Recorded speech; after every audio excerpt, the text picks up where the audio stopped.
Hello दोस्तों, राधे राधे। कैसे हैं आप लोग? आई होप आप लोग बहुत अच्छे होंगे। मैं भी ठीक ठाक हूँ। स्वागत है आपका अपने चैनल वनी शिवा ब्लॉग्स में। अरे क्या हो गया मेरे घर को? क्या आप भी ऐसे चौंक गए हैं जैसे मेरे शिवाय चौंक गया कि क्या ही हो गया है मेरे घर को? फ़िलहाल ये दिवाली की सफाई नहीं है, आपको मैं बता रही हूँ। और सबसे पहले तो आपका आभार है कि आप इतना बेशकीमती वक्त निकाल के मेरी वीडियो देखने आते हैं। उसके लिए आपका तहे दिल से शुक्रिया, धन्यवाद। फ़िलहाल आती हूँ थोड़ा सा ब्लॉग की तरफ। आज जो है दिवाली की सफाई तो नहीं हो रही है। ये सारा ही जो मेरा रूम था, किचन था, सारा मैंने छोड़ दिया और एक कमरे में गुजारा कर रही हूँ अब मैं। फ़िलहाल सबसे पहले एक बात आपसे बोलनी है। हम्बल रिक्वेस्ट है आपसे कि आप वीडियो पे नए हैं तो चैनल को सब्सक्राइब कर लीजिएगा और वीडियो को लाइक भी कर दीजिएगा, प्लस हाइप ज़रूर करिएगा।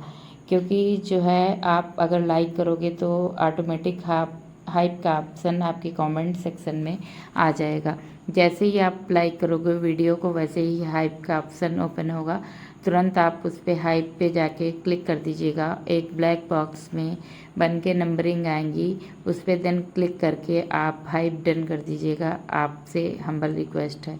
फ़िलहाल जो है सबसे पहले मैं उठी थी आज, थोड़ा बहुत झाड़ू पोछा करने के बाद में जो है पूजा हो गई थी मेरी। तो पूजा वाला भी तो मेरा वहीं पे सेट है। फिर मैं जो है सुबह का क्लिप ये था जो मॉर्निंग में मैं चाय नाश्ता कर रही थी। उसके बाद कुछ भी सूट नहीं किया, बीच में कोई टाइम नहीं मिला मुझे कुछ सूट करने का। फ़िलहाल फिर आती हूँ सीधे आपको शाम के टाइम मिल रही हूँ। सबसे पहले मेरा काम है खाना बनाना। तो मैं बैठ गई थी खाना बनाने के लिए। पनीर की सब्ज़ी हस्बैंड खाते नहीं हैं, तो मैं उनके लिए जो मूंग की दाल बना रही हूँ। और उसके बाद पनीर रखा हुआ था, मैंने सोचा ये हो जाएगा ख़राब तो क्या ही करती हूँ, चलो इसकी सब्ज़ी बना लेती हूँ। तो अंश और जो एक लेबर है वो खा लेगा पनीर की सब्ज़ी। जो है पनीर थोड़ा हमारी हेल्थ के लिए कहीं ना कहीं नुकसान भी करता है। और डेली पनीर खाओ तो एक इच्छा अंदर से भाग जाती है पनीर खाने की। तो मेरे अंश को जो है काफ़ी पसंद है पनीर, छोला, राजमा, ये 3 चीज़ें उसको बहुत ही पसंद है। तो अक्सर मेरे घर पे बना करती हैं। पनीर को छोड़ के रोज राजमा छोला तो बहुत बनता है, लेकिन पनीर वो खुद नहीं लाते हैं। फ़िलहाल मूंग की दाल हमारे जो है हेल्थ के लिए बहुत ही अच्छी होती है, बेनिफिट रहता है इसमें, आराम से डाइजेस्ट हो जाती है और सेहत के लिए भी बहुत अच्छी है। तो शिवाय और अंश की डैडी जो है खा लेंगे मूंग की दाल। फिर मैंने कढ़ाई चढ़ा दी थी। अंश इधर हेल्प कर रहा था, हम माँ बेटे दोनों लोग मिल के खाने की तैयारी कर रहे थे। अच्छे से खाना रेडी हो जाएगा, उसके बाद जो है तमाम सारा मुझे काम करना है। घर की साफ़ सफाई, रहने की व्यवस्था करनी है, कहाँ पे लेटा जाएगा, रात कैसे कटेगी। तो खाना बना के रखती हूँ, उसके बाद सारा ही ये मैनेज करूँगी किस तरीके से रात कटेगी हम लोगों की। तो इसीलिए बैठ गई थी सबसे पहले खाना बनाने के लिए। तो इस समय वीडियो शूट कर रहा है बेटा, तो वो चिढ़ा भी रहा था, मम्मा आपके घर को क्या ही हो गया है। तो मुझे थोड़ा सा हेड पेन भी हो रही थी, एकदम से काम स्टार्ट करा दिया गया।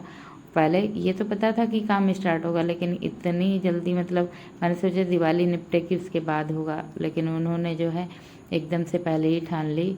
एकदम से उनका मूड बना, तुरंत ही काम स्टार्ट हो गया। फिलहाल इधर जो है बेसिक मसालों के साथ में खड़े प्याज और टमाटर डाल के ही बना रही हूँ, क्योंकि कौन कहाँ पे मिक्सी रखूँगी, मैं कहाँ पे सेट करूँगी। इसी वजह से पनीर की सब्ज़ी उधर जो है ऐसे ही छौंक दी थी, उधर चढ़ा दी। वो पनीर की सब्ज़ी पक रही है इधर, तब तक मैं लगे हाथों रोटियां भी सेक के रख के ले रही हूँ। बैठ के खाना बहुत दिन से हैबिट चली गई। ससुराल वाले घर पे गर्मियों में जो है गैस चूल्हा आंगन में रख के बनाती थी, लेकिन अब बहुत दिन से मैंने जो है रोटियां बैठ के नहीं बनाई हैं। तो आज मुझे थोड़ा सा दिक्कत हो रही थी बैठ के बनाने में। तो फाइनली मेरा खाना बन गया था, उसको कायदे से ढक दिया था। उसके बाद जो है मैं आ गई थी इधर। जो मिस्त्री ने तोड़ फोड़ की थी, सारे घर पे तोड़ फोड़ हो गई। तो मतलब हस्बैंड बोले क्या मुझसे, तुम एक कमरे में रह ही नहीं पाए, इतना सुंदर सा तुम्हारा घर था, तुमने सारा ही तुड़वा दिया। तो मतलब थोड़ी गुस्सा भी आ रही थी मुझे।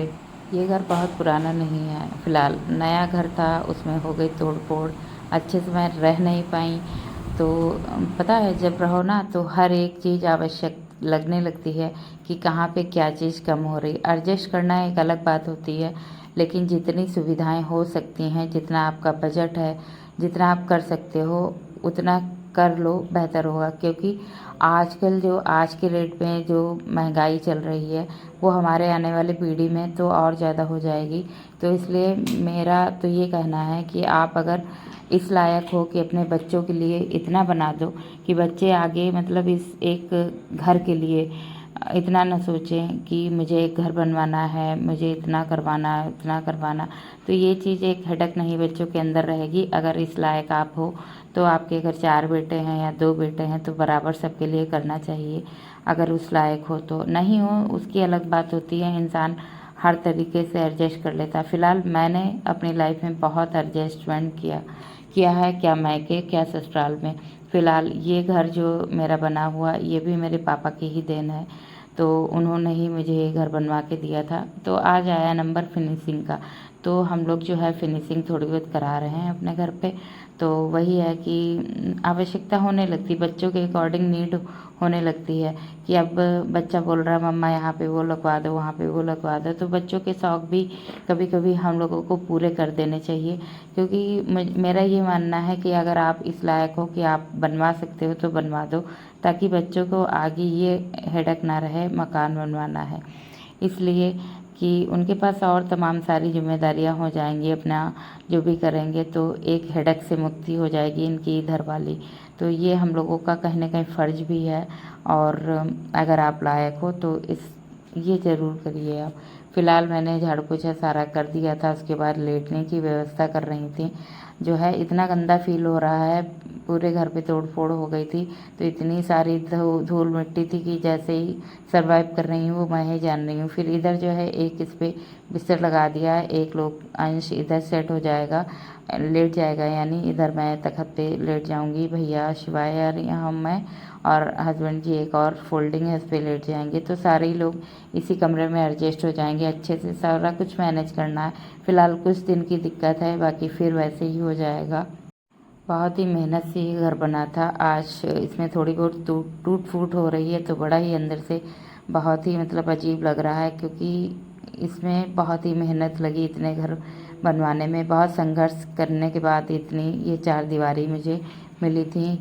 क्या मैंने संघर्ष किया, क्या मेरे पिताजी ने बहुत संघर्ष किया। इधर मेरा सारा ही काम हो गया था, उसके बाद मैं आ गई थी नहा के, थोड़ा सा सुकून मिला, शिवाय को भी नहला दिया था। इतने में ही शिवाय ने फोल्डिंग खड़ी हुई थी वो गिरा दी अंश के डैडी के ऊपर। फिलहाल आज का वीडियो यही रहा, मिलूंगी आपसे अगले ब्लॉग में एक नई दिनचर्या के साथ में। अपना ध्यान रखिए, अपनों का ध्यान रखिए। Thanks for watching, thank you so much everyone. अपना सपोर्ट इसी तरह बनाए रखिएगा, बस यही आपसे रिक्वेस्ट है। राधे राधे एवरीवन।